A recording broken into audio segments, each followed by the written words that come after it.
Hey everybody, welcome to the homestead. So today we're going to get into Creation Crate. We signed up, and I've been telling people about this on our channel for the last month or so, and I think it's a great way to teach children about electronics. And so Joshua is going to be opening up, unboxing his first Creation Crate.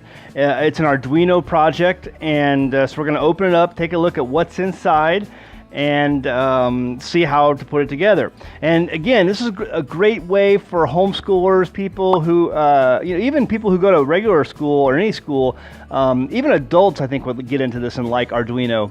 I learned about this years ago from a coworker who was doing it with his child, and I thought to myself, that would be a great project when I have a child who gets old enough to be able to do that with him as well. And so we're going to go ahead and do the unboxing, show you what's inside, and then go ahead and try to complete the project. Let's go ahead and open this up, and then I'll let you open it. And we'll try to keep it right here so everyone on camera can see as well, all right? There you go. Go ahead and open it.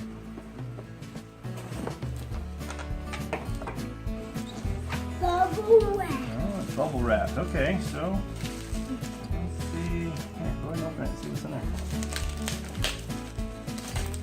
I got bubble wrap. Okay, watch out the camera there, bud. All right. What's in there? Open it up. There's some instructions. Here's some instructions. A card. Okay. Here's some more instructions. And this. Okay, interesting. And a breadboard. And It's wire. got a breadboard. And wires. There's some wires, right? And more wires. And cord. Okay, that's the power cord for the laptop. Okay. USB. Resistors and lights. It's got a resistor and some lights there. And some stickers. Some stickers. I Alright. have teacher. Oh, there's another one. You got this here. What's that? It's the Arduino board. Yep, that's the Arduino. I had teacher. You got an Arduino Uno. And another sticker. Okay. Alright, so let's lay all this out here. And this thing, whatever that is. Here you go, Caleb. You take that. You can have one of the stickers too. Okay, so we've got everything laid out. Here's the breadboard. You have the Arduino Uno. You have some of the wiring and the jumper wires, and then you have some jumper bars right here and here. You have that resistor, you have the lights, and then you have a light. What is that called again? I forgot what that's called. It's called the light resistor. Okay, light dependent resistor. And so, and these I believe are like other types of jumpers, I think. But that comes with the Arduino. And so there you go. You've got everything laid out, and so now we just have to go through the instructions and start wiring it up. And this. Oh yeah, that's the cable for the laptop. We won't need that until last. So now we just got to follow the directions to go ahead and hook everything up.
Okay, so we've got this together and it's plugged in, and I don't know if you can see how much you can see of it, but it's turning color. So right now it's kind of like a purple color, and it's going from purple to blue to red to different pinks and oranges, things like that. And so it's changing color slowly based on the code, the C# code that Joshua has programmed into the Arduino board.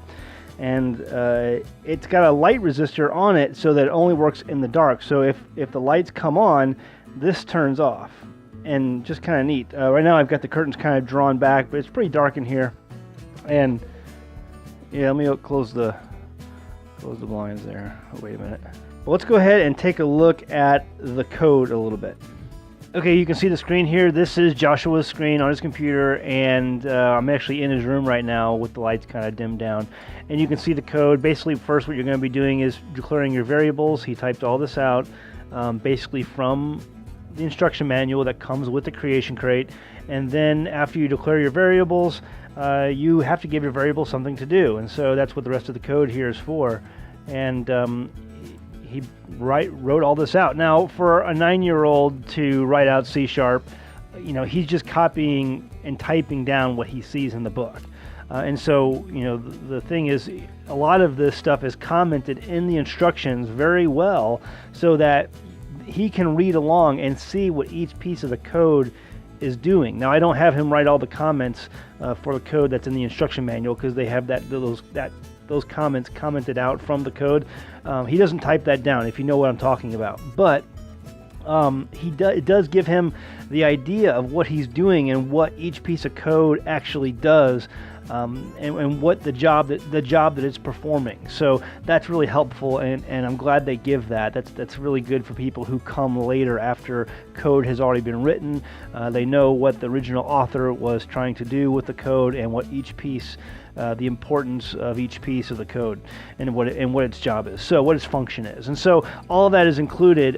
He just typed out the code, but he knew he was learning as he went what each piece did, and so that's really cool. And so you basically go all the way down, and then you can go back up and just see all the different things he wrote. It's not a real hard piece of code. It's just simple. It's a simple program, and he wrote it out, and it performs well. It works good.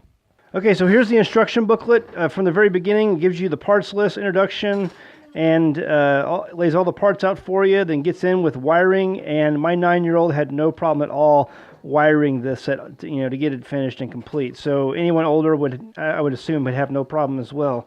And then it goes through some more instructions and through the beginning of the code. And so you start doing the code, and it gives you all the comments again of what each piece of the code is doing and what its purpose is. And so that's really helpful. And you just finish doing the code. And then you have some other things, some troubleshooting that you can go through. If you have problems, some things that may be happening, be sure to check for typos in the code, things like that. And so it runs you through those common errors that you may get. And then some additional exercises that you can make and change with the project that's included here. So it gives you some other things you can do. So it's really neat. It's got, just a really cool put together booklet that you can go through.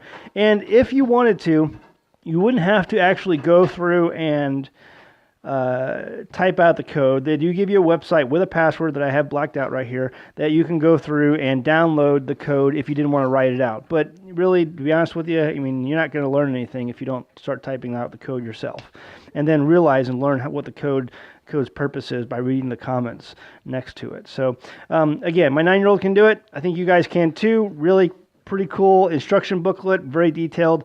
I think you'll get a lot out of this. So there you go. That's the first project, the first Creation Crate project. We're going to go ahead and get started on the next one. You'll be able to watch the next one in the playlist called Homestead Homeschool. We'll go ahead and put all of the different Creation Crate projects that we get in the mail under that playlist. Did you like this one? It was pretty good? Yes. You want to do some more? Mm-hmm. Okay, so we're going to do some more. I think your kids are going to really love this too. If you want to sign up for Creation Crate, we have an affiliate link in the description below. Please check that out and click on it. It helps us out a little bit, and I know you guys are going to enjoy this and get a lot out of it for sure. So, all right, we're looking forward to the next one. Mm-hmm. All right, see you guys next time.